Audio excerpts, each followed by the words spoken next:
योग दर्शन के सैद्धांतिक सत्र का आज जो है 53वां भाग है। आज का जो विषय है वो जो प्रकृति है, प्रकृति का जो मुख्य प्रयोजन है वो जीवात्मा के लिए, प्रकृति का प्रयोजन जीवात्मा के लिए। ये सूत्र भी उसी के कि 21वां जो सूत्र है उसमें महर्षि पतंजलि कह रहे हैं, तदर्थ एव दृश्यस्या आत्मा।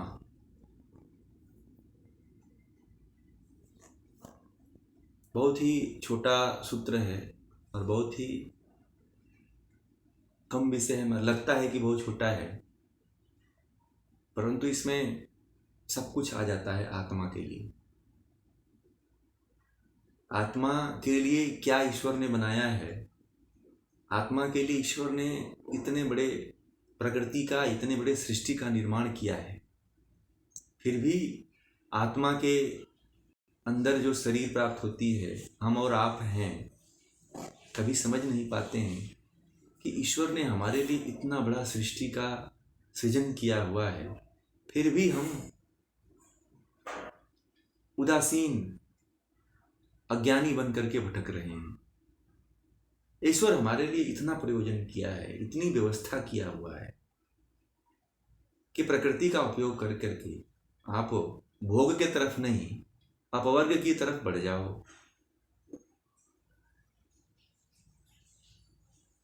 अपवर्ग की तरफ न बढ़ करके हम भोग की तरफ बढ़ जाते हैं। कितना दुर्भाग्य का विषय है। महर्षि पतंजलि कह रहे हैं कि जो प्रकृति का प्रयोजन बताया है, ईश्वर ने जो प्रकृति का प्रयोजन किया है, प्रकृति को जो रचना किया है, जो हमारे आसपास हमारे शरीर में जो दिख रहा है, जो शरीर रूपी ये प्रकृति दिख रही है, इसका प्रयोजन केवल मोक्ष प्राप्ति के लिए ही बनाया है ईश्वर ने। और कर क्या रहे हैं? भोग की वस्तुओं को इकट्ठा करने के लिए प्रकृति का जो वरदान हमें ईश्वर ने दिया है उसको नष्ट कर रहे हैं और सदियों से कर रहे हैं। ईश्वर हमारे लिए दिन रात कितना परिश्रम कर रहा है, कितना प्रयोजन कर रहा है। कोई हम गलत कार्य करते हैं तब भी ईश्वर हमें आके प्रेरित करता है और इस प्रकृति को इसलिए रच दिया कि इस प्रकृति से हम अलग होकर के अपने फल को भोग करके, ऐसा कर्म करके, ज्ञान को प्राप्त करके, क्लेश को और वृत्तियों को हटा करके स्वयं को, उस आत्मा को जान करके उस परमात्मा का साक्षात्कार करें। फिर भी हम नहीं समझ पाते हैं, फिर भी हम नहीं जान पाते हैं, फिर भी हम कोई प्रयत्न नहीं करते हैं। हम कितने बड़े आलसी व्यक्ति हैं, हम कितने निरंकुश व्यक्ति हैं, हम कितने अकर्मण्य व्यक्ति हैं जो कर्म करना नहीं जानते हैं। दोष देते हैं कि हमको ईश्वर फंसा रहा है, दोष हम किसी दूसरे पे मर देते हैं। कुछ होता है तो भगवान को गाली देना शुरू कर देते हैं। इतना करने वाले व्यक्ति को भी हम नहीं छोड़ते हैं जो हमारे लिए पूरे सृष्टि का सृजन कर दिया, जो हमारे लिए हमको मोक्ष प्राप्त करवाने के लिए इतना प्रयोजन सिद्ध करवाया, इतना जंजाल फैला दिया है, फिर भी हम इसका उपयोग करके मोक्ष की तरफ नहीं बढ़ रहे हैं। हम भोग की तरफ ही बढ़ रहे हैं। हमें वही अच्छा लग रहा है, हमें वही सुख दे रहा है, भोग की वस्तुएं, जिसमें दुख ही दुख है। जिस दुख को हम सुख समझ रहे हैं यही हमारी यही मूर्खता है, यही अविद्या का मुख्य कारण है और यही जन्म जन्मांतर तक फंसाने का मुख्य कारण भी है। तो हमें क्या करना चाहिए? प्रश्न यही उठता है कि तब हमें, जब इसी तरह हम रहेंगे तो क्या मोक्ष को प्राप्त कर पाएंगे? नहीं कर पाएंगे। हम तभी प्राप्त कर पाएंगे जब हमारे अंदर से अविद्या का नाश हो जाए। अविद्या का नाश कैसे होगा? जब हम अच्छी तरह से महर्षि पतंजलि के योग सूत्र को पढ़ लेते हैं तो अविद्या का नाश वैसे ही हो जाएगा। अब कोई अच्छी तरह से पढ़ना ही नहीं चाहता है, कोई अच्छी तरह से समझना ही नहीं चाहता है। सभी लोग यही लगे हुए हैं कि बस हम कोई ज्ञान तभी लें जब हमें कुछ लाभ प्राप्त हो। लाभ अस्थायी नहीं है, वो लाभ क्षणिक होता है। उस लाभ को प्राप्त करके 1-2 घंटे तक बस मजे में रह सकता है व्यक्ति। उसके बाद 1-2 घंटे के बाद जो है वो मजा भी खत्म हो जाता है। फिर उसे वही दुख की अनुभूति और दुख में लिप्तता महसूस होती है। तो आखिर अब कब तक ऐसे रहेंगे? ईश्वर ने हमें इतना बड़ा प्रयोजन सिद्ध करके दिया है, उसका लाभ हम कब लेंगे? इसी उपलक्ष्य में महर्षि पतंजलि कहते हैं उसी को जाने हम कि वो प्रयोजन क्या है।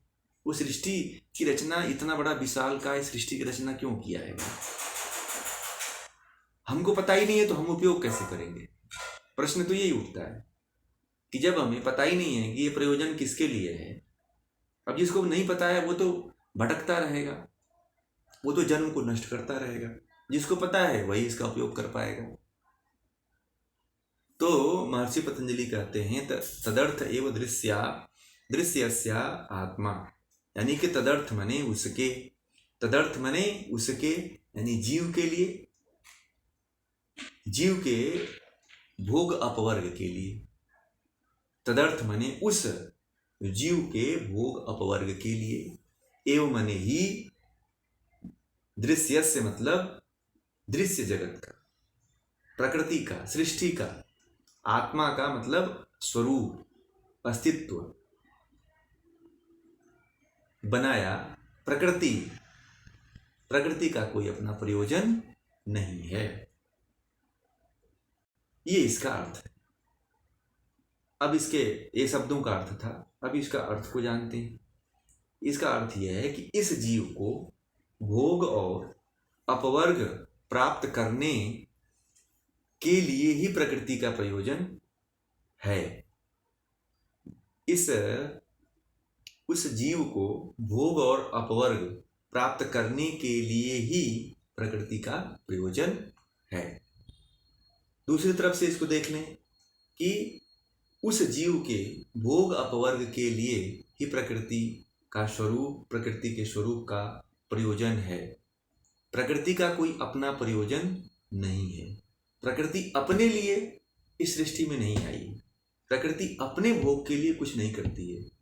आत्मा के प्रयोजन के लिए ही वो यहाँ आती है, प्रकट होती है और इतने बड़े विशाल संसार की रचना करती है।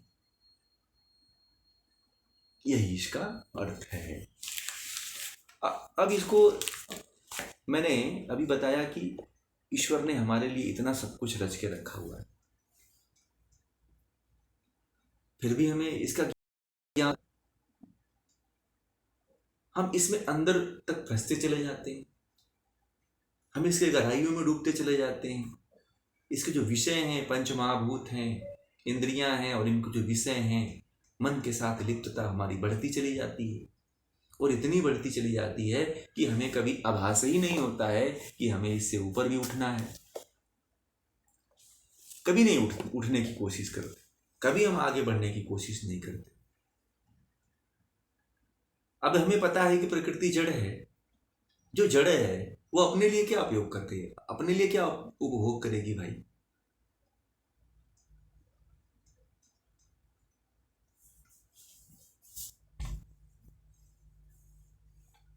और हम जो है, जो जड़ पदार्थ हैं, चेतन होकर के भी उस जड़ पदार्थ में लिप्त हो गए हैं।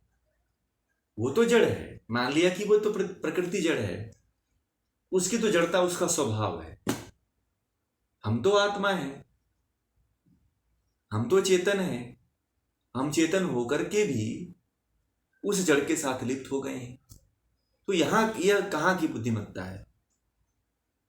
प्रकृति से बने हुए जितने भोग के पदार्थ हैं उसमें ही लिप्त होते हैं, उसी में फंसे हुए हैं। ये कहां की बुद्धिमत्ता है? ये कहीं की बुद्धिमत्ता है? नहीं है। इसको बुद्धिमत्ता कह ही नहीं सकते। ये तो महामूर्खता है कि जड़ के साथ संयोग करके हम अपने आप को बड़ा ही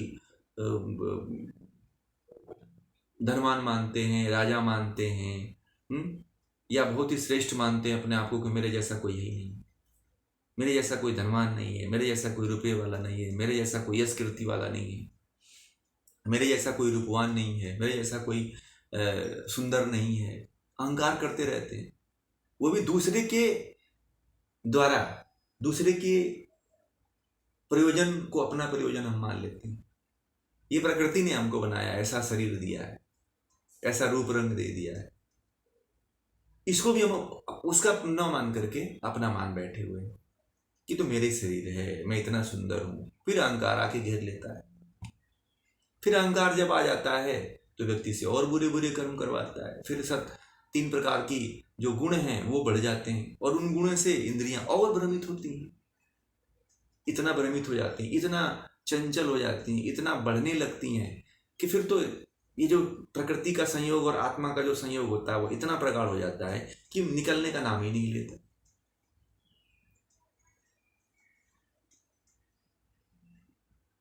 दिन प्रतिदिन हम इसमें फंसते ही चले जाते हैं। कब ज्ञात करेंगे? जीवात्मा चेतन पदार्थ है, जीवात्मा में चेतना है और उसमें बल भी है, परंतु उसमें आनंद नहीं है। आपको बता दें, जीवात्मा में आनंद नहीं है। अगर आनंद होता तो फिर ये प्रयोजन ही नहीं होता। जीवात्मा में आनंद है क्या? नहीं है। जीवात्मा तो क्षणिक आनंद के लिए, क्षणिक विषय भोगों में, क्षणिक विषय भोग के लिए अपने पूरे जीवन को नष्ट करके रख दिया है। आज का जो मनुष्य है, क्षणिक जीवन, क्षणिक सुख के लिए ही एक बहुत बड़े बंधन में बंधा हुआ है, और उस बंधन को ही सब कुछ मानता है। स्त्री पुरुष का जो क्षणिक संयोग होता है, उस क्षणिक संयोग में अपने आप पूरी तरह से न्यौछावर कर दिया है मनुष्य ने।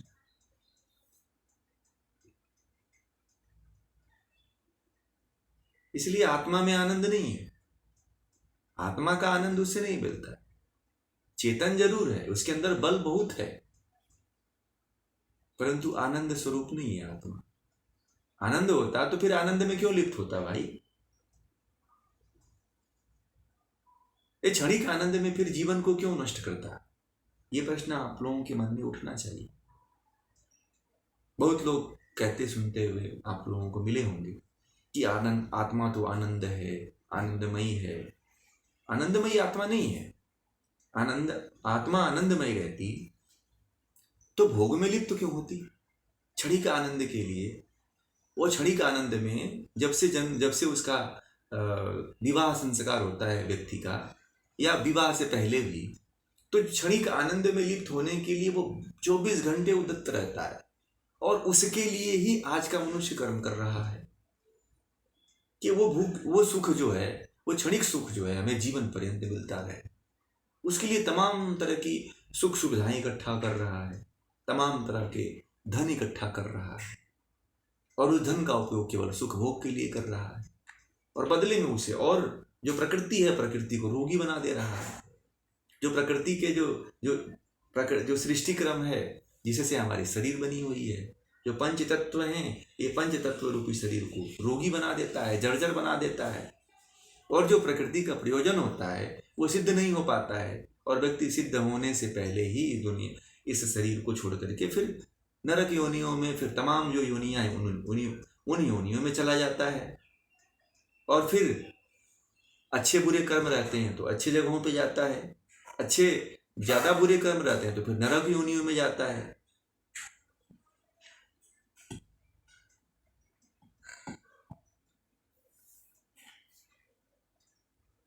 ये हमें समझना पड़ेगा, ये जानना पड़ेगा।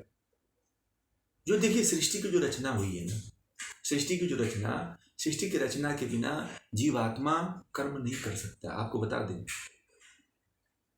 सृष्टि न रहे तो वो कर्म कहाँ करेगा भाई? जब कर्म नहीं करेगा तो कर्म का फल कहाँ भोगेगा?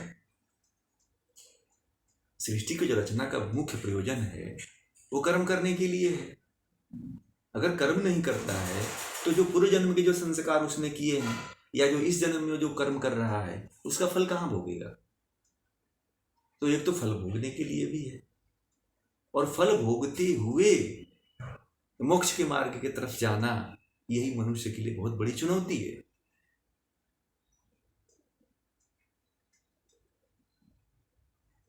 ये समझना पड़ेगा। इसको नहीं करता है तो क्या होता है, इस तरह से नहीं अगर कर पाता है, कर्मों को नहीं भोग पाता है, कर्मों के फल को नहीं समझ पाता है, कर्म के सिद्धांत को नहीं समझ पाता है, अगर वो ये चीज समझ जाए कि ये जो महतत्व है, ये बुद्धि है, प्रकृति से बुद्धि उत्पन्न हुआ, बुद्धि से जो है जीवात्मा, जीवात्मा इसके द्वारा संचालित होती है, बुद्धि के द्वारा, फिर कर्म होते हैं, फिर कर्म के द्वारा फल और भोग की प्राप्ति होती है। चाहे तो आप कर्म फल के द्वारा अच्छे कर्म कर करके मोक्ष को भी प्राप्त कर सकते हैं। इस चीज को वो समझना ही नहीं चाहता है, इस चीज को करना ही नहीं चाहता है कि चलो हम इस चीज को समझें, प्रकृति का जो दृश्य, जो प्रकृति का जो स्वरूप बताया, प्रकृति के स्वरूप को समझ करके अपने आप को उससे छुड़ा करके, अपने आप को उससे मुक्त करके क्यों नहीं मुक्त हो जाता है, और मुक्त होना ही चाहिए।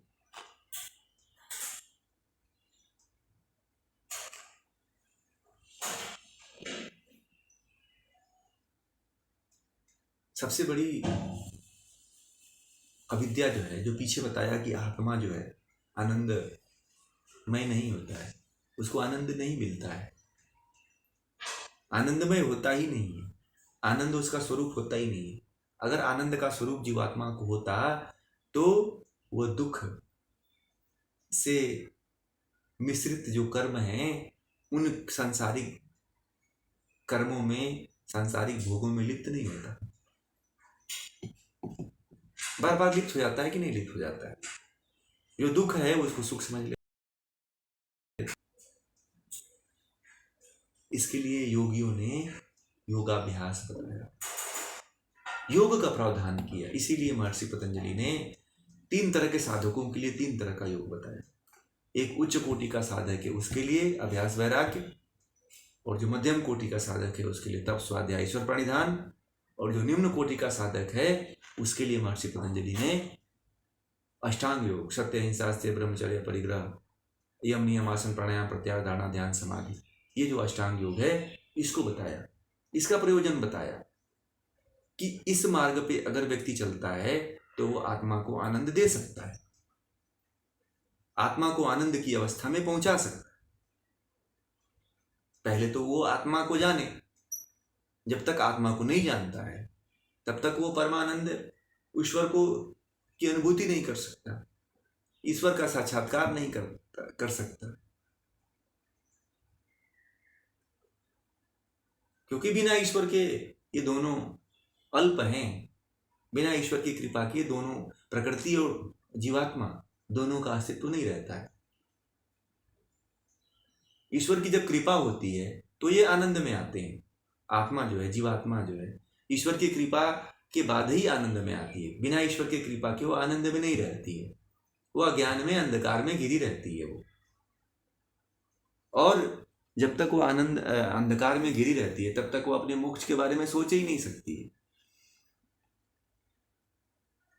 इसलिए प्रकृति के प्रयोजन को समझिए कि ईश्वर ने इतना महतत्व से लेकर के अहंकार, महतत्व बुद्धि, अहंकार, फिर तन्मात्राएं, 3 गुण, 17 स्तंभ, फिर इसे सत्य से जो है मन, इंद्रियां, कर्म इंद्रियां, और जो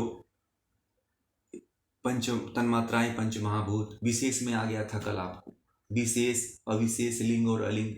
ये जो चारों प्रकृति के जो गुण बताए गए हैं, ये चारों विशेष जो गुण बताए गए हैं, इन गुणों के आधार पे ही व्यक्ति जो है, जब तक इनके आधार को नहीं समझता है, इन चारों आधारों को, चारों गुणों के चारों आधारों को, तब तक वो अपने मुक्ति का प्रयोजन भी नहीं ढूंढ सकता है कि हम कैसे मुक्त होंगे।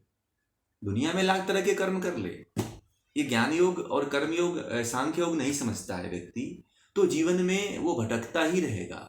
जीवन में ऐसे जन्म लेगा फिर मर जाएगा। अज्ञानता में भगवान श्री कृष्ण ने गीता में भी बताया है। गीता में सबसे पहले अर्जुन को जो है सांख्य योग का ही ज्ञान देते हैं। ये मतलब ये जो पढ़ रहे हैं इसी को सांख्य योग है, यही सांख्य का योग है। यही योग का ज्ञान उसको अर्जुन को देते हैं। फिर जो है कर्मयोग की बात करते हैं, क्योंकि जो ज्ञान योग की बात, जब तक कोई व्यक्ति ज्ञान नहीं समझेगा वो सही तरह से कर्म नहीं कर पाएगा। जो अज्ञानी है वो कर्म भी अच्छा नहीं कर पाएगा। कुछ लोग कहते हैं कि भक्ति कर लो। भक्ति करने वाला व्यक्ति, उसके पास इतना ज्ञान थोड़ी होता है कि वो अच्छी तरह से कर्म कर ले।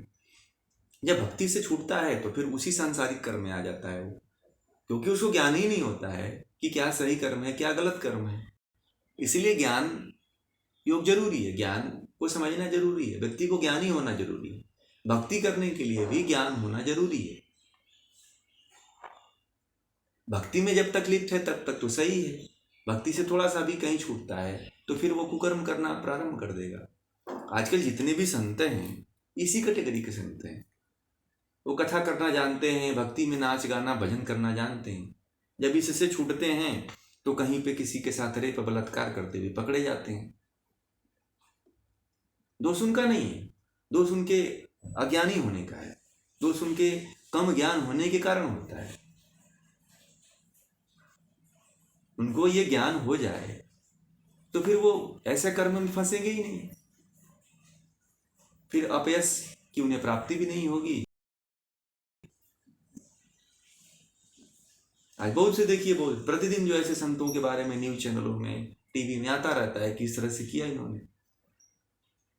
तो ये ऐसा क्यों कर रहे हैं? ये इसीलिए कर रहे हैं कि उनके अंदर ज्ञान है ही नहीं है।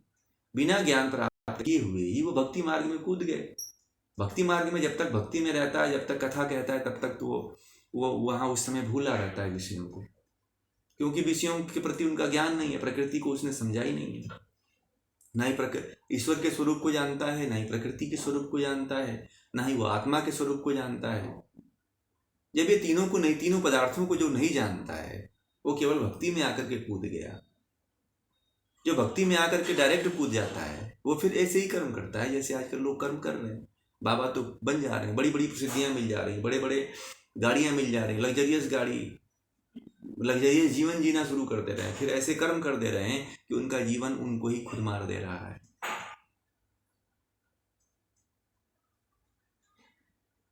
तो ज्ञानी होना जरूरी है। इन तीन पदार्थों को जो नहीं जानता है वो कभी ज्ञानी नहीं हो सकता है और कभी मुक्त नहीं। वो छोड़ दे, वो कितना भी बड़ा आडंबर रच ले, कितना भी बड़ा अनुयायी फॉलोअर बढ़ा ले अपना, वो मुक्त नहीं हो सकता है। उन फॉलोअरों को भी धोखा दे रहा है वो, उन फॉलोअरों पे भी जो है का भी उसे पाप लगेगा, और जो उसके साथ जुड़े हुए उनको तो पापी है ही है। इसलिए ज्ञानी बनिए। भगवान श्री कृष्ण ने भी सबसे पहले अर्जुन से कहा कि सांख्य योग को समझ लो। ये आत्मा के, भगवान श्री कृष्ण ने केवल आत्मा के स्वरूप को बताया अर्जुन को गीता में, और पूरी इतना बड़ा इसमें ज्ञान भरा हुआ है, और लोग जो है केवल आत्मा के स्वरूप को जान करके गीता कितनी प्रशंसा करते हैं। पूरी दुनिया गीता पढ़ती है, पढ़ाती है। अमेरिका जैसे विश्वविद्यालयों में गीता पढ़ाई जा रही है। तो पहले ज्ञान को समझिए, इस ज्ञान योग को समझिए। जब तक ज्ञान योग को नहीं समझते हैं तब तक आप भी जो है अपना कभी उद्धार नहीं कर सकते हैं। इस प्रकृति के प्रयोजन को सिद्ध करिए, इस प्रकृति को पहले समझिए। प्रकृति का जो प्रयोजन है आत्मा को मुक्त करने के लिए, आत्मा को अपवर्ग में भेजने के लिए, उसमें लग जाइए, और तभी वही व्यक्ति लग सकता है जो इसके प्रयोजन को जानता हो, प्रकृति के तीन अनादि पदार्थों को जानता हो, ईश्वर को, आत्मा को और प्रकृति को। जो इनको नहीं जानता है वह जन्म लेता रहेगा, मरता रहेगा और तरह तरह के नरक वाली योनियों में जाता रहेगा। कोई मतलब नहीं, फिर उसके में और अज्ञानी में कोई अंतर नहीं। तो ये जो आज का विषय है वो यहीं पे पूरा होता है। आप लोगों का कोई इसमें संदेह हो तो बताएं।